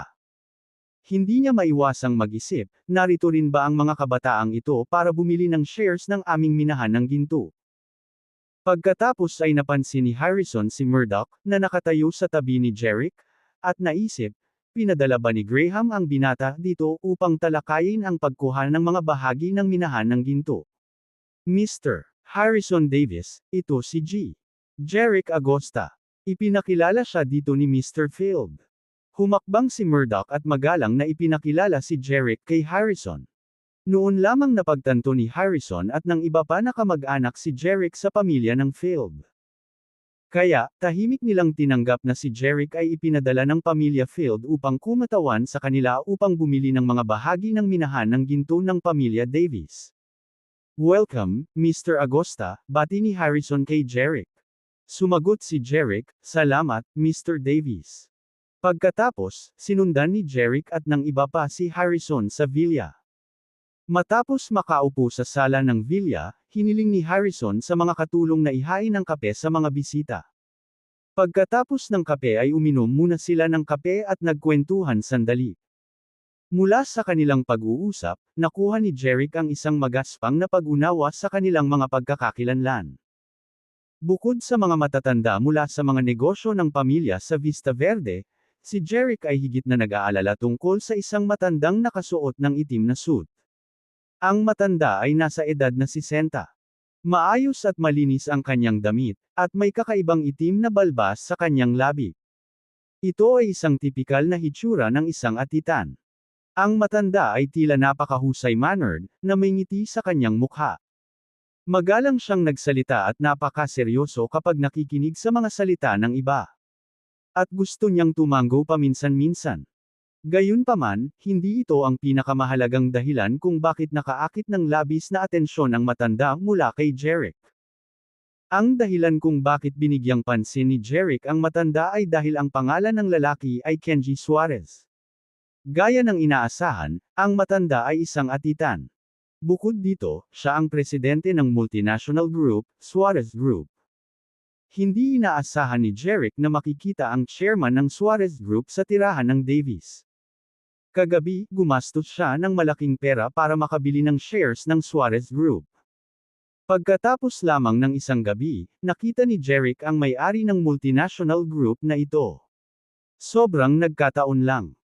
Pagkaraan ng ilang sandali, umubo si Harrison ng mahina at sinabi sa mga elder ng financial groups at chairman ng multinational group na may seryosong tingin, mga nakatatanda, I'm so glad na nandito kayo ngayon. Inimbitahan kayo ng aking ama dito. Dapat mong malaman na may krisis sa kumpanya ng sasakyan ng Davis Group, ang Bright Motor Corporation. Kailangan natin ng malaking halaga para malunasan ang krisis. Sa makatuwid, kailangan nating ibenta ang 50% ng mga bahagi ng Davis Group sa ilalim ng Goldstone Group. Ang presyo ng bidding ay 10 bilyong dolyar. I wonder kung interesado ka sa acquisition. Nagkatinginan sina Liam, David Roy, at ang iba pa at halos sabay na tumango. Mr. Davis, interesado akong bumili ng 50% ng mga bahagi ng minahan ng ginto ng Davis Group. Mr. Davis, taos-puso akong bumili ng mga bahagi ng iyong kumpanya. Mr. Si Davis, ang aming negosyo ng pamilya at ang mga minahan ng pamilyang Davis ay may komplementaryong kalamangan. Gusto mo bang ibenta sa akin ang bahagi ng minahan ng ginto, Mr. Davis? Alam ng matatandang masters ng mga financial group na ito at ng mga chairman ng multinational group kung gaano kalaki ang tubo na makukuha nila sa pagkapanalo ng shares. Lahat sila ay nababalisa at nakikipagkumpetensya para sa mga pagbabahagi, walang pakialam sa asal. Gayunpaman, nalaman ni Jerick na ang mga matatandang master ng mga grupong pinansyal at ang mga tagapangulo ng mga multinational na grupo ay nakikipaglaban para sa mga bahagi, isang tao ang napakakalma at tahimik. Ang lalaking iyon ay walang iba kundi si Kenji Suarez. Hindi tulad ng iba, hindi nagmamadali si Kenji na ipakita ang kanyang kalamangan. Napanatili niya ang ngiti sa kanyang mukha at napakakalma. Gayunpaman, nang mapansin ni Kenji na si Jerick ay hindi nagmamadaling makipagkumpetensya tulad ng iba, isang kakaibang tingin ang sumilay sa kanyang mga mata. Pagkatapos, itinago niya ang pagkagulat sa kanyang mga mata, ngumiti, at tumango kay Jerick. Magalang ding tumango si Jerick kay Kenji. Kabanata 257. Nang makitang sabik na sumisigaw ang lahat, agad na sinabi ni Harrison, mga senior executive, huwag kayong mag-alala. Noon lang tumigil sa pakikipag-away ang mga matatanda at ibinaling ang tingin kay Harrison. Sinabi ng matandang master ng isang financial group kay Harrison, Mr. Davis, nagbebenta ka lamang ng 50% ng iyong mga bahagi ng minahan ng ginto, ngunit nag-imbite ka ng napakaraming tao na makipagkumpetensya para sa mga pagbabahagi. Saang pamilya mo gustong ibenta ang shares? Tumango rin ang ibang matatandang masters at chairman ng ibang financial groups at multinational groups. Eksakto. Ang mga pagbabahagi ay maaari lamang ibenta sa isang kumpanya, ngunit napakaraming kumpanya ang dumating. Paano natin dapat pamahalaan ang sitwasyon? Walang kabuluhan na tipunin tayong lahat dito. Ngumiti si Harrison at sinabing, nag-aalala ang tatay ko na hindi maibenta ang bahagi ng minahan ng ginto, kaya nag-imbita pa siya ng ilang pamilya. Sorry talaga. Ngunit hindi mo kailangang mag-alala tungkol dito. Ang shares ng gold mine ay tiyak na ibebenta sa isang kumpanya lamang. Gayunpaman, natatakot ako na makaramdam ka ng hindi patas kung ibebenta ko lang ang mga bahagi sa isa sa mga kumpanya. Ang mga senior executive ng konsorsya at ang mga tagapangulo ng mga multinational na grupo ay lahat ay nakaranas ng maraming karanasan. Sa sandaling marinig nila ito, naunawaan nila ang intensyon ni Harrison. Nais ni Harrison na ibenta nila ang mga bahagi sa sinumang nag-aalok ng pinakamataas na presyo. Sa madaling salita, i-maximize niya ang mga kita na maaari niyang makuha. Si Liam ang unang nagsalita, Mr. Davis, ang unfair talaga. Paano kung magbayad ako ng $10.5 bilyong para bilhin ang mga bahagi ng minahan ng ginto ng pamilya Davis?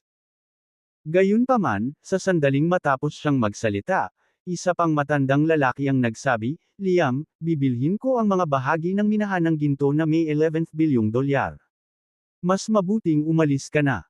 Puno ng kawalang kasiyahan ang mga mata ni Liam. Gusto mo bang huminto ako sa $11 bilyong lang? Magbabayad ako ng $11.5 bilyong. Dapat umalis ka na. Liam, Wilfred, hindi mo na kailangang makipagtalo pa. Magbabayad ako ng $12 bilyong para bilhin ang mga bahagi. Nagbid ako ng $12.5 bilyong. Nagbid ako ng $12.6 bilyong. Ang mga senior executive ng konsorsya at ang mga tagapangulo ng mga multinational na grupo ay pawang nagbibid, na dahilan kung bakit biglang tumaas ang presyo ng mga bahagi ng minahan ng ginto. Pataas na lahat. Lihim na natuwa si Harrison nang makita niyang mabilis na tumataas ang presyo ng bidding para sa mga share. Ito talaga ang gusto niyang makita. Kung mas mahalaga ang mga bahagi ng minahan ng ginto ng pamilya Davis, mas magiging kapaki-pakinabang ito para sa pamilyang Davis. Kasabay ng pagtaas ng presyo ng bidding, biglang tumunog ang isang boses, $13 bilyon. Nang umalangaw ang boses, tumahimik ang lahat ng bidder, at napalingon silang lahat sa nagsalita. Napag-alaman ni Jerick na ang taong nag-alok ng $13 bilyong ay walang iba kundi si Kenji, na tahimik na parang nanunood. May ngiti pa rin sa mukha si Kenji. Tumingin siya sa lahat ng naruroon at pagkatapos ay kay Harrison. Mr. Davis, magbabayad ako ng $13 bilyong para bilhin ang mga bahagi ng minahan ng ginto ng pamilyang Davis. Handa ka bang tanggapin ang alok? Natauhan si Harrison dahil sa gulat, ngunit hindi agad siya nakasagot. Sa halip, tiningnan niya ang mga senior executive ng konsorsiya at ang mga tagapangulo ng multinational. Mga pangkat. Sinabi na sa kanya ng ama ni Harrison na si Ken na hanggat may nag-aalok ng presyong mas mataas sa $12.8 bilyong, maaari niyang ibenta ang 50% ng mga stock ng minahan ng ginto. At ang presyong inaalok ni Kenji ay mas mataas kaysa sa kahilingan ni Ken, gusto pa rin ni Harrison na makita kung ang iba ay mag-aalok ng mas mataas na presyo. Gayunpaman, hindi nagtagal ay nabigo si Harrison. Nakita kasi niya na ang mga senior executives ng konsorsiya at ang mga chairman ng multinational groups ay tumahimik at nakayuko pa. Hindi na kailangang sabihin, hindi nila kayang pangalanan ang isang presyo na mas mataas sa $13 bilyong. Talagang hindi kaya ni Liam at David ang $13 bilyong. Ni hindi nila kayang bayaran ang $12 bilyong. Bagamat tila nakikipagkompetensya sila para sa mga bahagi ng minahan ng ginto ng pamilya Davis ng hiwalay, sa katunayan, pinaplano nilang makipagtulungan upang bilhin ang mga pagbabahagi. Iyon ay dahil wala sa kanila ang kayang magkahiwalay ng napakaraming pera. Kasabay nito, ang iba pang mga grupo ng pananalapi at mga multinational na grupo ay nakikipagkompetensya din sa ibabaw, ngunit sila ay nakipagtulungan ng pribado. Ngunit kahit na sila ay nakipagtulungan sa likod ng mga eksena, hindi pa rin nila nagawang mag-alok ng $13 bilyong tulad ni Kenji. Ang lahat ng mga senior executive ng konsorsiya at ang mga tagapangulo ng mga multinational na grupo ay tumigil kaagad sa pagbid. Nang makitang sumuko na ang mga senior executive at ang mga tagapangulo, alam ni Harrison na hindi maaaring tumaas ang presyo ng bidding. Tungkol naman kay Jerick, natahimik lang sa lahat ng oras na ito, hindi inakala ni Harrison na magtabid siya. Hindi dahil minamaliit ni Harrison ang pamilya Field. Ngunit alam ng lahat na nanalo lang si Graham sa CBD project at nag-invest ng 10 bilyon dito. Pagkatapos noon, kahit na gusto ng pamilyang Field na bilhin ang mga bahagi ng minahan ng ginto ng Davis Group, wala silang dagdag na pondo. Kung hindi sana nagpadala si Graham ng isang binata sa pamilyang Davis upang bilhin ang mga bahagi. Sa halip, siya ay darating ng personal. Kaya naman, tumingin si Harrison kay Kenji na puno ng ngiti ang mukha at sinabing, Mr. Suarez, ramdam ko ang iyong sinseridad noong nag-alok ka ng $13 bilyong para bilhin ang mga bahagi ng minahan ng ginto ng Davis Group. Masayang-masaya ang Davis Group na ibenta ang aming mga share sa iyo, at napakasaya rin namin na magkaroon ng isang may kakayahan at kwalipikadong partner tulad ng Suarez Group sa hinaharap. Pagkatapos noon, iniunat ni Harrison ang kanyang kamay kay Kenji. Inabot din ni Kenji at nakipagkamay kay Harrison. Mr. Davis, napakasaya kong makipagtulungan din sa Davis Group. Naniniwala ako na magkakaroon tayo ng magandang kooperasyon. Nang makitang nakikipagkamay si Harrison kay Kenji, alam ng lahat ng senior executive ng konsorsiya at ng mga tagapangulo ng multinational na grupo na may tunay na mamimili para sa minahan ng ginto ng Davis Group. Suarez Group iyon. Lahat sila nakaramdam ng panghihinayang. Gayunpaman, ang kanilang kayamanan at lakas ay hindi kasing husay ng Suarez Group, kaya't maaari lamang nilang aminin ang pagkatalo. Mr. Robertson, sandali. Magbibid ako ng $13 bilyong tulad ni Mr. Suarez. Sa sandaling ito, isang boses ang umalingaw-ngaw ng mahinahon ngunit malinaw. Kaya napalingon sina Harrison, Kenji, at ang iba pa sa nagsalita. Gayunpaman, nagulat sila nang makitang ang nagsalita ay si Jerick. Natigilan ang lahat. Ang dahilan kung bakit sila natigilan ay hindi nagbid si Jerick mula sa simula hanggang sa huli hanggang ngayon. Akala nila si Jerick ay isa lamang nobody na ipinadala ng pamilya Field at tahimik lang siya doon. Akala nila ay hindi na magtabid si Jerick. Kaya naman, nang marinig nila si Jerick na nagbid ng $13 bilyong tulad ng ginawa ni Kenji, lahat sila ay natigilan. Hindi sila makapaniwala. Hindi na natauhan si Harrison pagkaraan ng ilang sandali. Pagkatapos ay seryoso niyang tinanong si Jeric, nagbibiro ka ba, Mr. Agosta? Sa pagkakaalam ko, ang pamilya ng Field ay namuhunan ng lahat ng kanilang pera sa bagong nanalong proyekto ng CBD. Saan sila nakakuha ng $13 bilyong para bilhin ang mga bahagi ng minahan ng ginto ng Davis Group? Hindi lang si Harrison ang may ganitong hinala. Ganon din ang naramdaman ng iba. Tumawa si Jeric. Sino ang nagsabing narito ako para bilhin ang mga bahagi sa ngalan ng pamilya ng Field? Kabanata 258. Ilang sandali pa bago bumalik sa katinuan si Harrison, may ngiti sa labi. Mr. Agosta, pwede ko bang itanong kung saang kumpanya ka galing? Tinanong niya ang tanong na ito upang tingnan ang background ni Jeric. Sa ganoong paraan, malalaman niya kung totoong may kakayahan si Jeric sa pananalapi. Isa ako sa mga tagapagtatag ng Evermore Group at isa sa mga shareholder ng Horizon Group, ngunit hindi ito ang aking pinakamalaking pinagmumulan ng kayamanan. Ang aking pangunahing kayamanan ay nagmumula sa mga pamumuhunan sa merkado sa pananalapi, sabi ni Jeric na walang pakialam. Evermore Group. Bilang isang elite sa negosyo, natural na alam ni Harrison ang tungkol sa Evermore Group. Iyon ay isang catering company na minsan ay naging viral sa buong bansa sa loob ng isang panahon. Bukod dito, naisip ni Harrison ang tungkol sa pagpapakilala ng negosyo ng Evermore Diner sa Vista Verde. Ngunit ang oras ay hindi pa hinog, at hindi pa siya kumikilos. Gayunpaman, nagsagawa siya ng malalim na pagsasaliksik sa Evermore Group, alam na pinalaganap nito ang negosyo nito sa Oak Haven at lumawak na sa Vane. Ito ay walang alinlangan na isang top-tier catering enterprise sa Vane.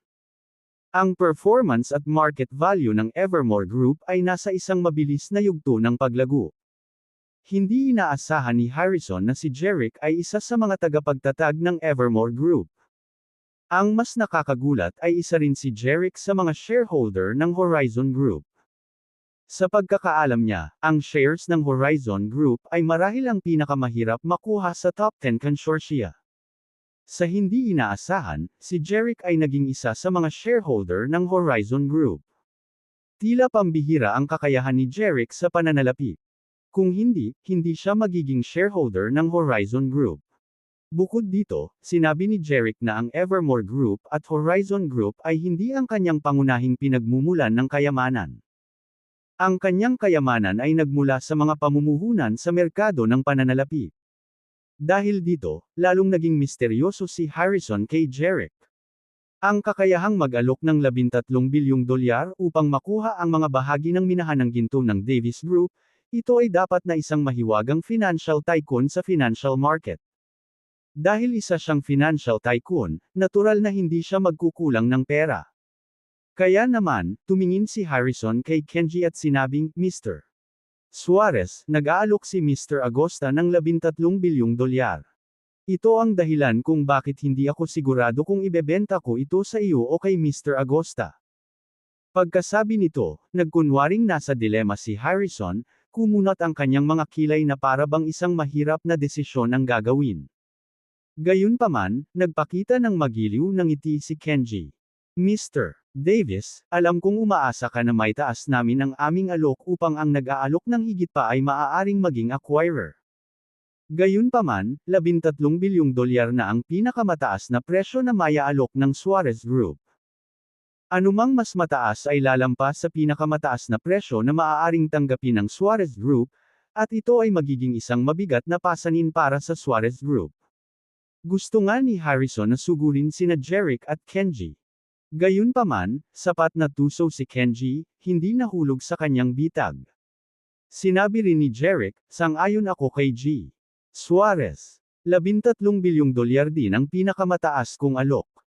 Sinabi ni Harrison, Mr. Agosta at Mr. Suarez, pareho kayong nag-aalok ng $13 bilyong para makuha ang mga bahagi ng minahan ng ginto ng Davis Group. Ang presyo na ito ay lubos na kasiya siya sa aming kumpanya. Gayunpaman, kung kanino sa inyo ang ibebenta namin ng aming mga share, kailangan ko pa ring kumonsulta sa aking ama. Hayaan mo. Aking. Magdesisyon si tatay kung sino sa inyo ang kukuha. Ayos lang ba iyon? Parehong tumango sina Jeric at Kenji.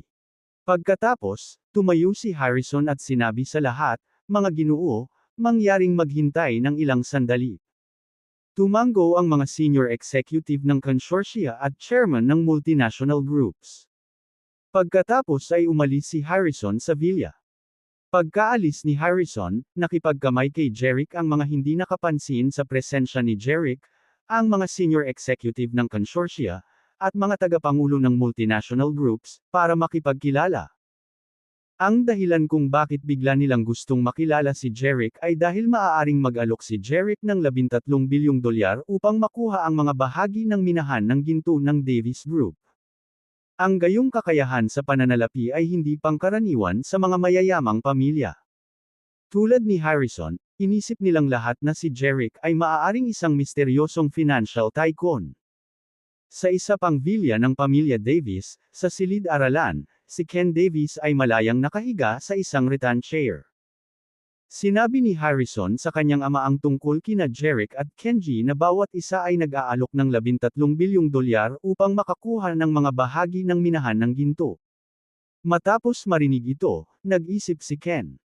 "Tay, kanino sa palagay mo dapat nating ibenta ang ating mga bahagi ng minahan ng ginto?" Tumingin si Harrison sa kanyang ama at nagtanong. Sumilay ang ngiti sa mukha ni Ken. "Harrison, sasabihin mo kina Jeric at Kenji na masama ang pakiramdam ko ngayon, at hilingin sa kanila na pumunta sa aming bahay sa loob ng 3 araw, at sasabihin ko sa kanila kung sino ang kukuha ng aming mga bahagi ng minahan ng ginto." Mukhang naguguluhan si Harrison. "Tay, sinusubukan mo bang pataasin ang presyo nila?" Tumango si Ken, "Siyempre, bihira lang makakilala ng dalawang malalaking gumagastos, kaya hayaan natin silang magtaas ng presyo. The reason of reply to them in 3 days ay malalaman nila na gusto kong itaas nila ang presyo. At pareho silang gustong makuha ang shares namin sa minahan ng ginto. Upang matiyak ang tagumpay sa huling pagkuha, tiyak na isa sa alang-alang nila ang pagtataas ng presyo sa 3 araw na ito." Sinabi ni Harrison, "Tatay, ito ay isang napakatalino na hakbang."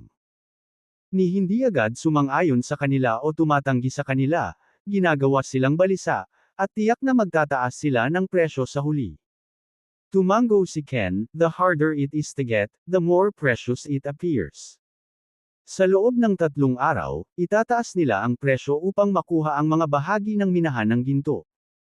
"Kung gayon tatay, pupunta ako at sasabihin ko sa kanila ngayon na bumalik muli sa loob ng 3 araw, sabi ni Harrison. "Sige po." Kinawayan ni Ken ang kamay niya. Lumabas si Harrison sa study room at bumalik sa sala kung nasaan sina Jeric at Kenji. "Sorry to keep you waiting," ngumiti si Harrison kina Jeric at Kenji. Parehong ngumiti sina Jeric at Kenji, "Mr. Davis, ayos lang." Ang natitirang mga senior executive ng consortia at chairman ng mga multinational na grupo ay tumingin lahat kay Harrison. Gusto nilang lahat na malaman kung kanino ibebenta ni Ken ang mga bahagi ng minahan ng ginto ng Davis Group. Napatingin si Harrison kina Jeric at Kenji. "Mr. Agosta, Mr. Suarez, sorry talaga. Pumunta lang ako sa tatay ko, pero medyo masama ang pakiramdam niya at kailangan niyang magpahinga. Hinihiling lang niya sa akin na sabihin sa iyo na kung kanino ibebenta ang mga bahagi ng minahan ng ginto ng Davis Group ay sasagutin sa loob ng 3 araw kapag muli kang pumunta sa aming bahay." Nang marinig ito, naunawaan ng lahat ng senior executive ng consortia at chairman ng mga multinational na grupo na nakita ni Ken na masyadong mababa ang presyong inaalok nina Jeric at Kenji. Kaya naman, hindi pumayag si Ken na ibigay din kina Jeric at Kenji ang bahagi ng minahan ng ginto. Tila para maagaw ang mga bahagi ng minahan ng ginto, kailangang itaas nina Jeric at Kenji ang presyo. Nanatiling kalmado ang mukha ni Kenji, at tumayo siya at magalang na sinabi kay Harrison, "Kung gayon Mr. Harrison Davis, bibisita ulit ako sa inyo ni Mr. Ken Davis sa loob ng 3 araw." Tumango si Harrison, "Mr. Suarez, magkita-kita tayo sa loob ng 3 araw." Tumayo din si Jeric at nagpaalam kay Harrison, "Mr. Davis, magkita tayo sa loob ng 3 araw." Sinabi ni Harrison, "Mr. Agosta, paalam." Tumayo ang lahat at nagpaalam kay Harrison. Pinaalis ni Harrison ang lahat sa villa. Sumakay na ang lahat sa kani-kanilang sasakyan at sunod-sunod na umalis. Sumakay din sina Jerick at Murdoch sa Mercedes at umalis sa villa ng Davis, pabalik sa Fields Manor. Kabanata 259. Sa gabi, sa sala ng villa ng pamilya Field, si Jerick at Graham, kasama si Helene, ay nakaupo sa sofa at umiinom ng kape. Nagtanong si Graham tungkol sa pagbisita ni Jerick sa pamilyang Davis para sa pagkuha ngayon. Ibinahagi ni Jerick na magbibigay ng tugon si Ken sa loob ng 3 araw. Nag-isip si Graham at sinabi kay Jerick na sinadya ni Ken na maantala, posibleng gusto niyang itaas ang alok mula sa $13 bilyong. Well, hindi naman nakakagulat na mas pinipilit niya. Ang Davis Group ay isang kumikitang negosyo, halos isang puno ng pera. Ken Davis natural na gustong magbenta sa mas mataas na presyo, Graham mused. Pagkatapos ay nagtanong si Jerick, Mr. Field, magkano sa tingin mo ang itataas niya sa presyo? Napailing si Graham. Mahirap sabihin. Si Ken nga ang pinakaligtas na negosyante sa Vista Verde. Mahirap hulaan ang presyong nasa isip niya. Biglang may pumasok sa isip ni Graham. Naningkit ang kanyang mga mata nang sabihin niya kay Jerick, gayunpaman, alam kong may partikular na pagmamahal si Ken. Kung matutugunan mo iyon, naniniwala akong handa siyang ibenta ang mga bahagi ng minahan sa iyo sa $10 bilyong nang walang pagtaas ng presyo. Nagtataka, nagtanong si Jerick, Mr. Field, ano ang hilig ni Mr. Ken Davis? Ipinaliwanag ni Graham, si Ken ay may habang buhay na pagkahilig para sa mga antique, lalo na ang mga bihirang piraso ng Renaissance art. Kung ang isa ay makakakuha ng isang pangunahing piraso ng sining ng Renaissance para sa kanya, ang pag-secure ng mga bahagi ng minahan ng ginto ay walang alinlangan na isang bagay na tiyak, at ang pakikipag-ayos sa presyo para sa mga bahagi ay magiging mas mapayapa rin. Bahagyang kumunat ang noo ni Graham. Gayunpaman, ang paghahanap ng mga pangunahing piraso ng sining ng Renaissance ay hindi madaling gawain. Mga bihirang piraso ng sining ng Renaissance. At lalo na ang mga pangunahing piraso ng sining ng Renaissance. Ang mga ito ay talagang napakahirap hanapin. Ang gayong mga kayamanan ng kanluraning daigdig, maging sa mga museo, sa mga pangunahing collector, o sa mga auction house, ay napakabihirang at kakaunti ang bilang. Ang paghahanap ng isang pangunahing piraso ng sining ng Renaissance ay tiyak na isang mahirap na gawain. Pinag-isipan ni Jerick ang kahirapan ngunit may naalala. Nakakuha siya ng treasure map mula kay Tristan kanina, kahit na hindi pa niya ito tiningnan. Ngayon, dahil mahilig si Ken sa mga bihirang piraso ng Renaissance art, makikita niya kung makakahanap siya ng mga kayamanan mula sa treasure map. Pagkatapos ng lahat, ang mga kayamanang ito ay ang kayamanan ng hari. Marahil mayroong mga bihirang piraso ng sining ng Renaissance sa kanila. Pagkatapos nilang mag-usap sa sala, bumalik si Jerick sa kwarto, at kinuha ang treasure map na laging nakalagay sa kanya. Inilatag niya ang mapa ng kayamanan sa mesa, at sa ilalim ng liwanag, makikita ang seda na texture ng mapa, na may mga gintong sinulid na nagbuburda ng topographical na mapa ng mga bundok at mga ilog dito. Ayon sa bordado na topography sa mapa, malinaw na nakikilala ito ni Jerick bilang isang bulubundukin.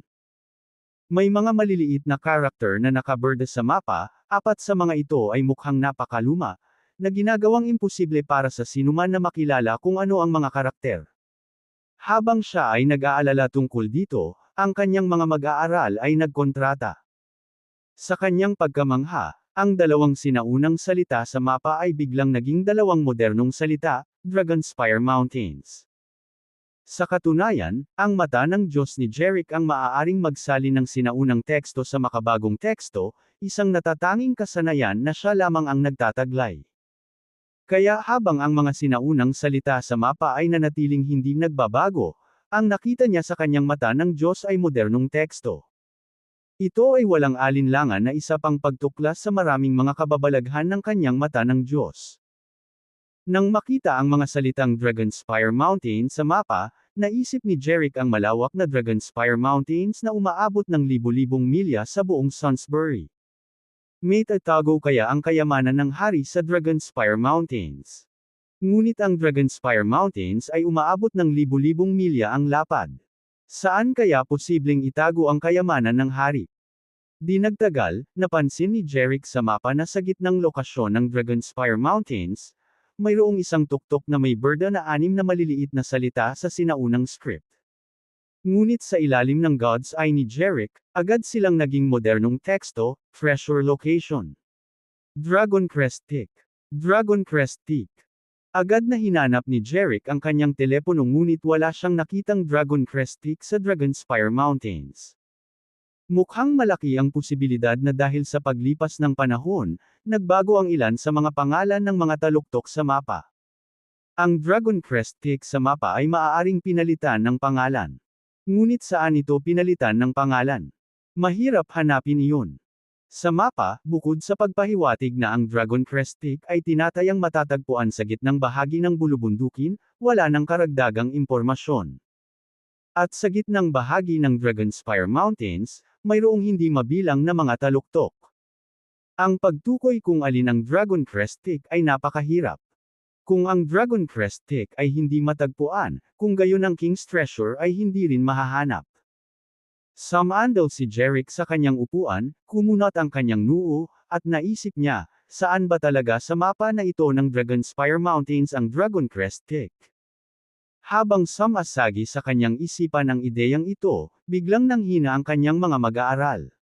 Tapos, biglang nagbago ang eksena sa harapan niya.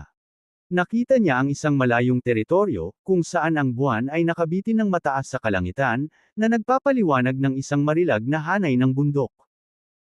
Ang bulubunduking ito, sa ilalim ng liwanag ng buwan, ay parang isang higanteng dragon na nakahiga sa buong lupain, na umaabot ng libu-libong milya. Nang makita ang maringal na bulubundukin na ito, naisip kaagad ni Jeric ang Dragonspire Mountain sa mapa ng kayamanan. Ang dahilan kung bakit niya nakikita ang Dragonspire Mountains ay dahil sa kapangyarihan ng kanyang God's Eye.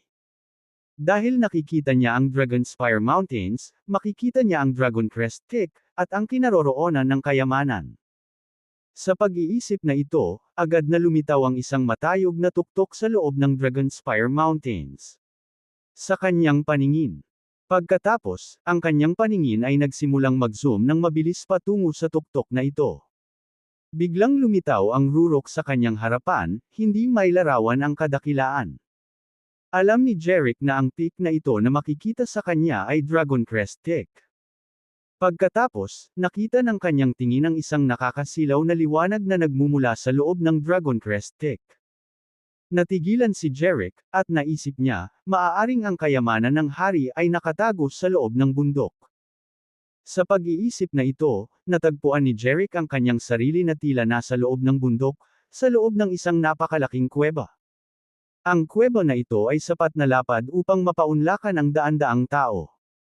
Sa loob ng kuweba, may daan-daang bakal at kahoy na kahon, na nakatambak, ang ilan ay halos kasing taas ng tao. Maraming mga kahon na gawa sa kahoy ang nabulok na dahil sa katandaan, na nagpapakita ng mga ginto, alahas, at mga kayamanan sa loob, ang ilan ay nagkalat pa sa lupa. Ang mga kayamanang ito ay nasa lahat ng dako, kumikinang ng napakaganda, ang kanilang kinang ay nakakabighani. Bukod sa mga hiyas at gemstones, nakakita si Jeric ng iba't ibang anti-gang bagay sa ilan sa mga kahon, kabilang ang porselana, mga bihirang piraso ng Renaissance art, at mga painting. Sa mas malapit na pagsisiyasat, napansin niya ang mga eskultura mula sa panahon ng Romano, porselana ng Renaissance, at mga pintura ng mga kilalang artista tulad nina Leonardo da Vinci at Michelangelo. Ang lahat ng ito ay mga kayamanan mula sa isang mahabang panahon. At ang dami ay halos napakalaki. Agad na itinuloy ni Jeric ang kanyang anima sa kanyang palad. Nang mabalot ng kumikinang na anima ang kanyang mga palad, inabot niya ang isa sa mga bakal na kahon sa kuweba. Pagkatapos ay binuksan niya ang takip ng bakal na kahon, at isang pagsabog ng nakakasilaw na liwanag ay agad na halos mabulag sa kanya. Ang kahon na bakal ay puno ng mga bar ng ginto. Nagulat si Jeric. Ang kalahating tao ang taas ng bakal na kahon na ito ay naglalaman ng libu-libong gintong bar. Ang mga gintong bar sa kahon na ito lamang ay maaaring halaga ng isang kapalaran na maaaring hindi makuha ng isang tao sa loob ng 10 buhay. At sa kuwebang ito, mayroong daan-daang mga kahon na bakal. Bagaman hindi lahat ng kahon ay napuno ng mga gintong bar, ang halaga na hawak nila ay kahanga-hanga. At ang mga antigo, mga piraso ng porselana, mga bihirang piraso ng sining ng Renaissance, at mga kwadro na iyon, ang alinman sa mga brought out sa mundo ay magiging sanhi ng sensasyon, na magiging hindi mabibili ng mga kayamanan sa mata ng mundo. Gayunpaman, ang King's Treasure Trove na nakatago sa kalaliman ng mga bundok ay naging pribadong koleksyon na ngayon ng Calamore. Kabanata 260. Natagpuan ni Jeric ang kanyang sarili sa gitna ng kayamanan ng hari, ngunit ang kanyang kagalakan ay hindi walang hangganan. Ang kuweba ay napuno ng hindi mabilang na mga kayamanan, sapat na upang karibal sa kayamanan ng mga bansa, ngunit si Jeric, na isang tahimik na bilyonaryo, ay hindi nabigla pagkatapos ng kanyang unang pagtataka. Ang kanyang misyon ay malinaw, upang makakuha ng isang pambihirang piraso ng Renaissance art. Ang mga kayamanan sa kuweba ay alam niyang nag-iisa. Ito ay tulad ng kanyang personal na vault, kung saan maaari niyang kunin ang anumang gusto niya. Siya ay inatas ang kumuha ng isang piraso ng Renaissance art para kay Ken.